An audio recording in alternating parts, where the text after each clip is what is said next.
My name is Jim Huffman. It's appropriate that I go first because that'll save my friends over here from telling you that my shortcomings are that I'm a lawyer and a law professor. And often, if you are introduced as a lawyer or a law professor, you're presumed to be liberal, but I'm not. I'm a fairly conservative guy and a guy who cares a lot about liberty. And I think a guy who knows a lot about the American Constitution. So let me just give you a brief background. I grew up in Montana. My parents were both farm kids, and I spent some time on both of those farms as a kid. So I have a real sense of what rural America is about, and there's a lot of similarities between rural Montana and rural Oregon. But I came to Oregon in 1973 as a professor at Lewis and Clark Law School, and I've been employed there ever since. I spent 13 of those years as dean of the law school, in which capacity I was responsible for running what's basically about a $20 million a year business. And among other things, that meant that revenues and expenses had to be roughly the same, and that has not been the case with our federal government, which is one of the concerns that I have and one of the things that's caused me to decide to run.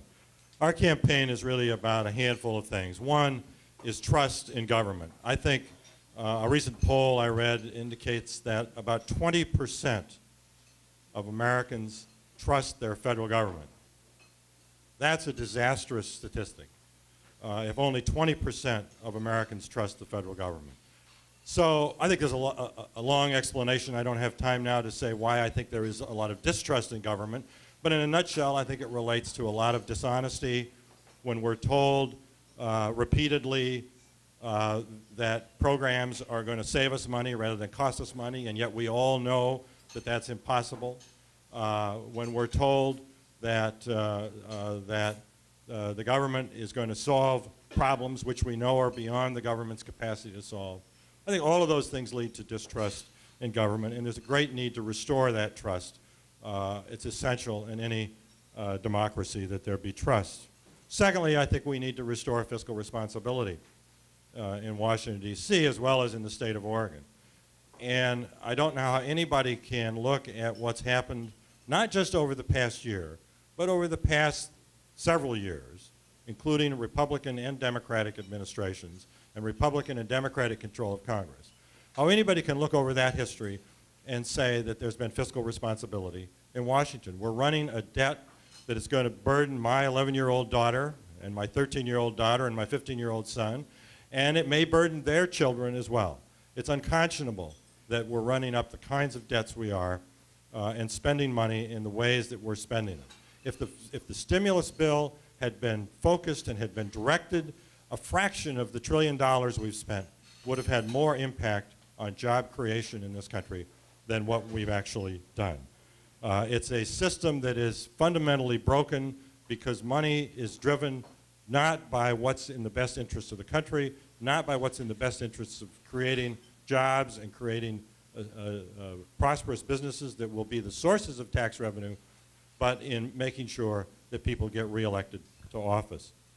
Thirdly, I think it's about building a climate in which entrepreneurs and business people and individuals can prosper and create jobs. That's where jobs are created. They're not created by government. Government hires people, to be sure, but the money they use to hire people, all of it comes from tax revenues, which means somebody has to be making enough money to pay those taxes up front. So we need a business climate that is friendly to business, not one that's detrimental to our environment, not one that's detrimental to the welfare of individuals, but one that allows people to have predictability and certainty so they can invest in job creation and in business development and have a reasonable expectation of a return, but not a guarantee. We should not be guaranteeing people against failure. If people are unsuccessful in their businesses, that's the way the market works, and it assures that we have both good and well-run businesses and businesses that are producing the goods and services that our country needs. So we need a business-friendly climate, and I think that means two things. One in which we have sensible and predictable regulation, and one in which we have fair and predictable taxation. And I think the federal tax code is in desperate need of serious revision. Fourthly, We need, and this was implied in some of the introductory comments, I think, a restoration of constitutional government.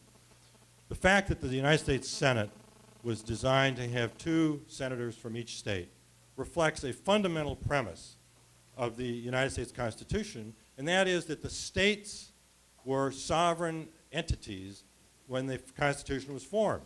That's why they each get two votes. They're equal in that respect.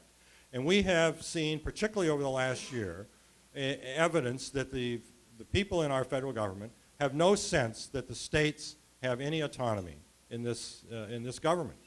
When the United States Congress can mandate that you and I purchase health insurance, they have extended the reach of federal power beyond any reach that anybody would have ever imagined possible at the time of the framing. And I think it's evidence that, that our leadership in Washington does not have a sense of the fact that this is supposed to be a government of limited powers, of enumerated powers. Article 1, Section 8 of the Constitution lays those powers out, and they've been well exceeded over and over again. The other piece of the constitutional issue is when power of government is abused, it threatens the freedoms of individuals. The simple freedoms to engage in business, to profit from business, to engage in the many activities that make our lives worthwhile. So the last point I'll make is that, that all of us who are running in this election are running against Senator Ron Wyden.